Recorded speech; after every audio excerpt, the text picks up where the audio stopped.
नमस्कार, स्वागत है आपका हमारे चैनल पर। मैं हूं आपके साथ शिप्रा सैनी। दिल्ली सरकार में स्वास्थ्य मंत्री सत्येंद्र जैन को दिल्ली हाई कोर्ट से बड़ा झटका लगा है। आपको बता दें, ईडी की पूछताछ में वकील रखने के आदेश पर फिलहाल हाई कोर्ट ने रोक लगा दी है। ये सत्येंद्र जैन के लिए बड़ा झटका है, जो फिलहाल ईडी की कस्टडी में है। मनी लॉन्ड्रिंग मामले में ईडी ने दिल्ली में केजरीवाल सरकार में स्वास्थ्य मंत्री सत्येंद्र जैन को गिरफ्तार किया था और उसके बाद ईडी ने 14 दिन की कस्टडी की मांग की थी, लेकिन फिलहाल वो 9 जून तक ईडी की कस्टडी में ही रहेंगे। और इसके बाद आपको बताते हैं, अब दिल्ली हाई कोर्ट से भी सत्येंद्र जैन को बड़ा झटका लगा है। दिल्ली हाई कोर्ट ने निचली अदालत के उस आदेश पर रोक लगा दी है, जिसमें दिल्ली के मंत्री सत्येंद्र जैन को पूछताछ के दौरान वकील रखने की अनुमति दी गई थी। निचली अदालत ने ईडी को कस्टडी देते हुए अनुरोध स्वीकार कर लिया था, जिसके बाद ईडी ने इस निर्देश को दिल्ली हाई कोर्ट में चुनौती दी और अब दिल्ली हाई कोर्ट ने साफ तौर पर ईडी की पूछताछ में वकील रखने के आदेश पर फिलहाल रोक लगा दी है। तो बड़ा झटका दिल्ली में स्वास्थ्य मंत्री सत्येंद्र जैन के लिए है और साथ ही दिल्ली सरकार के लिए भी है।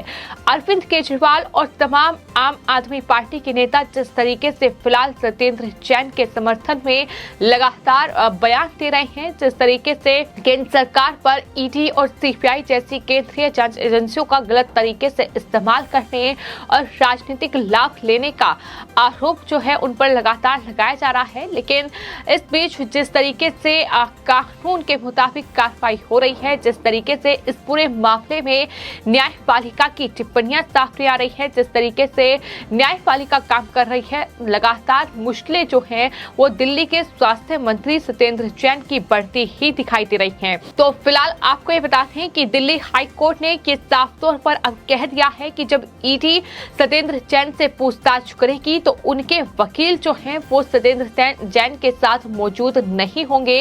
ये साफ तौर पर दिल्ली हाई कोर्ट ने फैसला कर लिया है और आम आदमी पार्टी के नेता सत्येंद्र जैन को 30 मई को दरअसल पीएमएलए के प्रावधानों के तहत गिरफ्तार किया गया था। मनी लॉन्ड्रिंग का ये पूरा मामला है जिसमें सत्येंद्र जैन की गिरफ्तारी हुई है और निचली अदालत ने 31 मई को उन्हें 9 जून तक के लिए ईडी की हिरासत में भेज दिया था।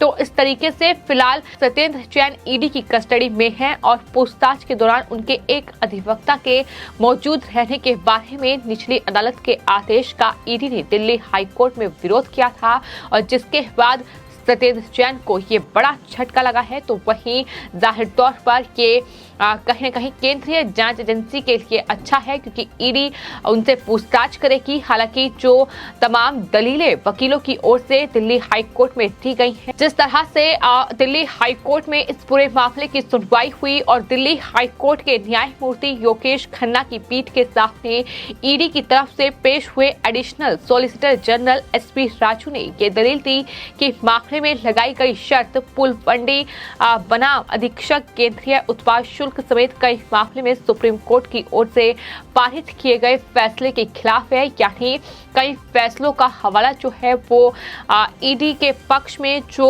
वकील पेश हुए additional solicitor general SP Raju, उनकी तरफ से ये दलील दी गई। उन्होंने साफ तौर पर यह कहा कि सभी मामलों की तरह इसमें भी पूरी प्रक्रिया की वीडियो रिकॉर्डिंग की जा रही है। पीठ ने मामले में दोनों पक्षों को सुनने के बाद हालांकि अपना फैसला सुरक्षित रख लिया था, लेकिन फिलहाल ये साफ तौर पर बड़ा झटका स्वास्थ्य मंत्री सत्येंद्र जैन के लिए है कि ईडी की पूछताछ पे वकील रखने के आदेश पर अब पूरी तरीके से रोक लग चुकी है।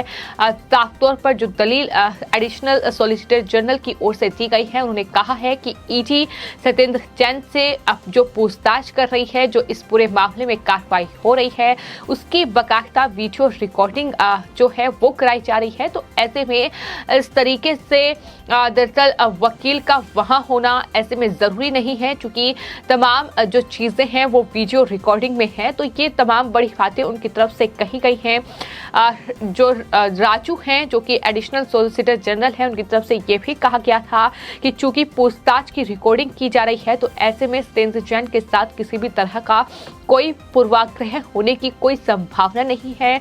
राजू ने ये भी साफ तौर पर उदाहरण के तौर पर अदालत में कहा कि कि काल्पनिक तौर पर ये मान लीजिए कि एक व्यक्ति को इस तरह पीटा जाता है कि कोई निशान नहीं आए और उसका अधिवक्ता कहे कि पिटाई की गई है और हम कहें कि हमने नहीं पीटा है, तो लेकिन ऑडियो वीडियो रिकॉर्डिंग के मामले में ऐसा बिल्कुल नहीं हो सकता है। ये एक बेहतर और सुरक्षित उपाय है कि सॉलिसिटर जनरल राजू की ओर से जो है दिल्ली हाई कोर्ट में साफ तौर पर कहा गया है। तो वहीं आपको ये भी बता दें कि जो स्वास्थ्य मंत्री हैं दिल्ली के सत्येंद्र जैन, जिनकी गिरफ्तारी हुई है, उनकी तरफ से पेश हुए वरिष्ठ अधिवक्ता अभिषेक मनु सिंघवी ने ये कहा कि अभियोजन पक्ष ये जानता है कि ये पूरा मामला उनके खिलाफ है। सुप्रीम कोर्ट की ओर से पुल पार्टी के फैसले में अंतर था, ये उनकी तरफ से कहा गया है।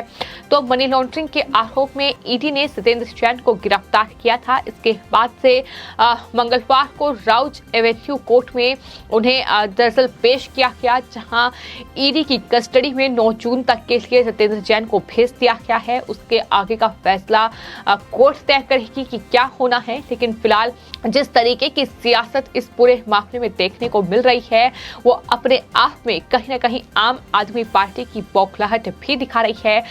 सत्येंद्र जैन की गिरफ्तारी के बाद आम आदमी पार्टी के संयोजक और दिल्ली के मुख्यमंत्री अरविंद केजरीवाल को ये भी शक है कि दरअसल अगला जो शिकंजा है वो ईडी दिल्ली के शिक्षा मंत्री और उप मुख्यमंत्री मनीष सिसोदिया पर कस सकती है। इस तरीके का पूर्व अनुमान जो है वो दिल्ली के मुख्यमंत्री की ओर से लगाया गया है। तो कुल मिलाकर फिलहाल ये मनी लॉन्ड्रिंग का मामला है जिसमें सत्येंद्र जैन को गिरफ्तार किया गया है। ये पूरा मामला जो बीजेपी नेता हैं कपिल मिश्रा, उनकी तरफ से दर्ज कराया गया था, जिसके आधार पर ये ईडी ने एफआईआर दर्ज की और इस पूरे मामले में सत्येंद्र जैन पर शिकंजा कसा किया है। तो इस तरीके से आम आदमी पार्टी के नेता एक के बाद एक भ्रष्टाचार उनका उजागर हो रहा है, एक के बाद एक भ्रष्टाचार के तमाम मामलों में शिकंजा कसता जा रहा है। इससे पहले सोमनाथ भारती से लेकर ताहिर हुसैन जैसे आम आदमी पार्टी के जो पार्षद हैं, उनकी क्या भूमिका रही है, किस तरीके से दिल्ली दंगों के वो गुनहगार हैं, किस तरीके से वो उन तमाम लोगों के गुनहगार हैं जिनकी हत्या दिल्ली दंगों में कर दी गई, निर्मम हत्या की गई। और उसके बाद आम आदमी पार्टी के ऐसे न जाने कितने भ्रष्टाचारी नेता जो हैं, उनके भ्रष्टाचार लगातार उजागर हो रहे हैं और एक के बाद एक शिकंजा जो है उन पर कसता जा रहा है। तो फिलहाल ये सत्येंद्र जैन की बढ़ती मुश्किलें हैं। अब दिल्ली हाई कोर्ट से बड़ा झटका लगा है, जिस तरीके से ये साफ तौर पर दिल्ली हाई कोर्ट ने कह दिया है कि ईडी की पूछताछ के दौरान सत्येंद्र जैन के वकील अभिषेक मनु सिंघवी मौजूद नहीं होंगे। हालांकि निचली अदालत की ओर से इसकी अनुमति दी गई थी, लेकिन उसके बावजूद ईडी ने अदालत का दरवाजा खटखटाया। हाई कोर्ट ईडी पहुंची और अब कहीं न कहीं ये ईडी के लिए अच्छी खबर है, लेकिन वही सत्येंद्र जैन और आम आदमी पार्टी केजरीवाल के लिए बड़ा झटका। फिलहाल आपकी इस पूरे मामले पर क्या राय है, हमें कमेंट बॉक्स में जरूर लिखें और चैनल को सब्सक्राइब करें। धन्यवाद।